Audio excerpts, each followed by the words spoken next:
गुजरात के पूर्व deputy CM Nitin Patel व प्रभारी मंत्री सोमेंद्र तोमर ने मुजफ्फरनगर में पीएम मोदी के 9 वर्ष के कार्यकाल की बताई उपलब्धियां। जनपद मुजफ्फरनगर में प्रधानमंत्री नरेंद्र मोदी के सेवा, सुशासन और गरीब कल्याण के 9 वर्ष पूर्ण होने के उपलक्ष्य में बीजेपी के द्वारा एक कार्यक्रम का आयोजन किया गया। कार्यक्रम में गुजरात के पूर्व उप मुख्यमंत्री नितिन पटेल और प्रदेश सरकार के मंत्री एवं जनपद प्रभारी सोमेंद्र तोमर ने पहुंचकर केंद्र सरकार के सेवा काल के 9 वर्ष पूर्ण होने पर केंद्र सरकार की उपलब्धियों के बारे में विस्तार से बताया। नितिन पटेल व जनपद प्रभारी सोमेंद्र तोमर का जिला अध्यक्ष विजय शुक्ला व जिला मीडिया प्रभारी अंचित मित्तल ने बुके देकर स्वागत किया। गुजरात के उप मुख्यमंत्री नितिन पटेल ने केंद्र सरकार की उपलब्धियों के बारे में बताते हुए कहा कि केंद्र सरकार ने देश की जनता को ध्यान में रखते हुए कई जन कल्याणकारी योजनाएं चलाई हैं, जिनका लाभ देश के नागरिकों को किसी न किसी योजना के तहत अवश्य मिला है। इसी के साथ उन्होंने देशव्यापी आपदा कोरोना काल का भी जिक्र करते हुए कहा कि कोरोना काल के दौरान केंद्र सरकार ने जिस तरह से कार्य किया है वह अपने आप में एक विशेष महत्व रखता है, चाहे वह देश के हर व्यक्ति का टीकाकरण अभियान हो या राशन की सुविधा मुहैया करानी हो। केंद्र सरकार ने हमेशा देश हित को ध्यान में रखते हुए कार्य किया है। इसी के साथ कार्यक्रम में जब मीडिया कर्मियों ने पहलवानों के मुद्दे को लेकर उप मुख्यमंत्री नितिन पटेल से सवाल किया तो उन्होंने कहा इस मामले में पुलिस और कोर्ट अपना कार्य कर रहे हैं और जो भी फैसला होगा वह सबको मंजूर होगा। इसी के साथ उन्होंने कहा कि पहलवानों को लेकर हमारे गृह मंत्री अमित शाह ने भी खाप पंचायतों को बात करने के लिए बुलाया है ताकि इस मामले को आराम से सुलझाया जा सके, क्योंकि यह मान सम्मान का मामला है जिसको लेकर केंद्र सरकार गहनता से इस विषय पर जांच करा रही है। लेकिन कुछ राजनीतिक दल इस मुद्दे को लेकर अपनी रोटियां सेकने में लगे हुए हैं। वहीं जनपद के प्रभारी मंत्री सोमेंद्र तोमर ने से जब एक पत्रकार ने निकाय चुनाव में भाजपा के गिरते जनाधार को लेकर प्रश्न किया तो मंत्री सोमेंद्र तोमर ने मौन धारण कर लिया और कुछ भी नहीं बोले। आपको बता दें, निकाय चुनाव में जनपद मुजफ्फरनगर की 10 में से 9 सीट भाजपा के अलावा अन्य दलों के खातों में आई है और मात्र एक सदर सीट भाजपा को मिली है। लेकिन इस विषय को लेकर कोई भी मंत्री या जनप्रतिनिधि कुछ बोलने को तैयार नहीं है, जो कि केंद्र सरकार की उपलब्धि बता रहे हैं। लेकिन निकाय चुनाव में भाजपा के गिरते ग्राफ को लेकर कोई बोलने को तैयार नहीं है। यदि ऐसी ही स्थिति रही तो 2024 का चुनाव भाजपा को भारी पड़ सकता है। कार्यक्रम में भाजपा के तमाम पदाधिकारी व कार्यकर्ता उपस्थित रहे। आतंकवादी है, ऐसे बहुत प्रश्नों कि हमारी भारतीय जनता पार्टी के नेतागण जो मंच पर विराजमान है नगर के प्रभारी बनाए गए हैं लोकसभा के। एक तो बूथ लेवल कार्यक्रम का बता दीजिए कब कैसे करेंगे। बहुत बड़ा प्रश्न हल करने की बात कम थी, लेकिन प्रश्न को लंबाए रखने की बात, हियरिंग करने की बात तो उनको सुन के आने वाले समय में भारत सरकार की और हमारी पार्टी की कामगिरी और अच्छी हो। स्थानिक जो प्रश्न हमारे समक्ष आते हैं उसको भी हमारे माननीय के साथ भी बात की है। आर्मी वाले जो हमारे सुरक्षा वाले उनसे भी बात की है, तो सबसे बात करके ये प्रश्न का अच्छा निराकरण हो और सुलह शांति हो जाए, ऐसा काम हमने पहले कर दिए। बूथ लेवल वाले कार्यक्रम अध्यक्ष जी बताएंगे, मंत्री जी अध्यक्ष जी बताएंगे। मैं एक स्पष्टता करूँ, मुझे चुनाव की जिम्मेदारी नहीं दी गई है। चुनाव की जिम्मेदारी पार्टी और लोगों को देगा। हमको तो ये 9 वर्ष की तो भारत के सुशासन की, प्रगति की और सुरक्षा की जो बात हमारी भारत सरकार की है, ये आपके समक्ष रखने के लिए ये जिम्मेदारी दी है। प्रतिनिधि जैसे हमारे मंत्री श्री सोमेंद्र तोमर जी उपस्थित है, साथ में हमारे प्रदेश उपाध्यक्ष, हमारे जो रीजनल है, जो संगठन मंत्री DK शर्मा जी उपस्थित है, जिन्होंने ये सब आयोजन किया है। ऐसे हमारे जिला के अध्यक्ष श्री शुक्ला जी उपस्थित है, श्री पूर्व विधायक प्रमोद जी भी उपस्थित है, उमेश जी भी उपस्थित है और सभी हमारे अलग अलग संगठन की जिम्मेदारी कार्यक्रम हुआ है।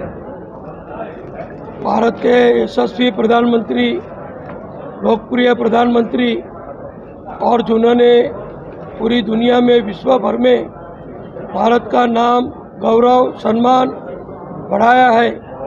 ऐसे प्रधानमंत्री नरेंद्र भाई मोदी जी की, हमारी भारतीय जनता पार्टी की केंद्र सरकार में जो शासन है उसको इस वक्त 9 साल पूर्ण होने पर है और ये 9 साल के शासन में माननीय नरेंद्र भाई जी के नेतृत्व में हमारे सरकार ने, हमारी राज्य सरकारों ने जो प्रजा के सुख सुविधा और विकास के लिए, प्रजा की सुरक्षा के लिए, देश की सुरक्षा के लिए, देश के सम्मान और गौरव बढ़ाने के लिए, गरीब लोगों को मदद करने के लिए, किसानों, महिलाओं, युवाओं सबको मदद करके उसको आगे बढ़ाने के लिए और सबको रोजगार प्राप्त हो, सब सुखी हो, सब स्वस्थ हो, सब निरोगी तंदुरुस्त हो और पूरा देश खुशहाल हो, इसके लिए भारत सरकार ने 9 साल में मोदी जी के नेतृत्व में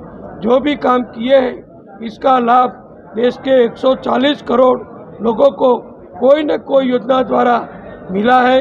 सब लोगों को रहने का घर, पीने का पानी, बिजली, गांवों में रास्ते, पढ़ने के लिए, शिक्षा के लिए नई संस्थाएं, यूनिवर्सिटी, मेडिकल कॉलेज और प्रधानमंत्री जन आरोग्य योजना का कार्ड और अलग प्रकार की जो भी सुविधाएं हैं वो उन्होंने दी है।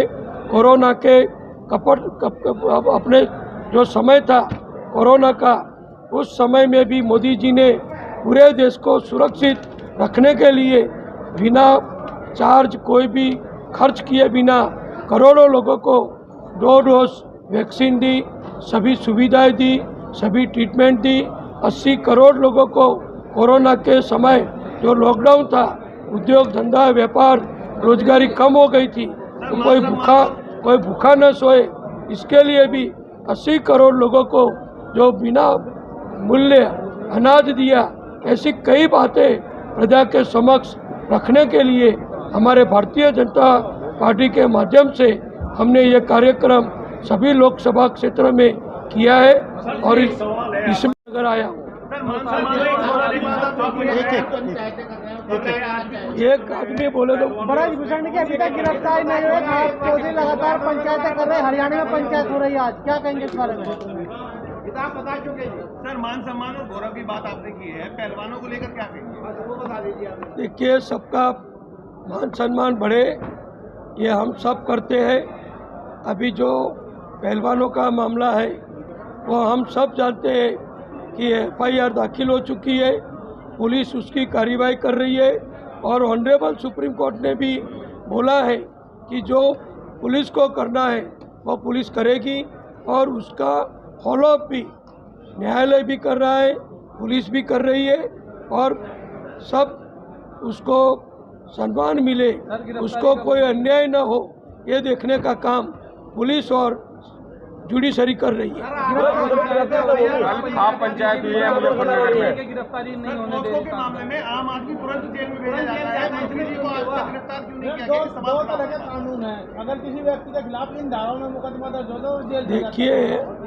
देखिए हमारे नेता ये सब बात बहुत सीरियसता से ले रहे हैं। सबसे पहले तो मैं ये बात बताऊं कि अभी बात जो हो रही है वो पहलवानों के साथ हमारे केंद्रीय मंत्री अनुराग जी ने बहुत पहले, लंबे समय पहले बातचीत की थी और उनको समझाने की कोशिश भी की थी, उनको न्याय दिलाने का भी भरोसा दिया था।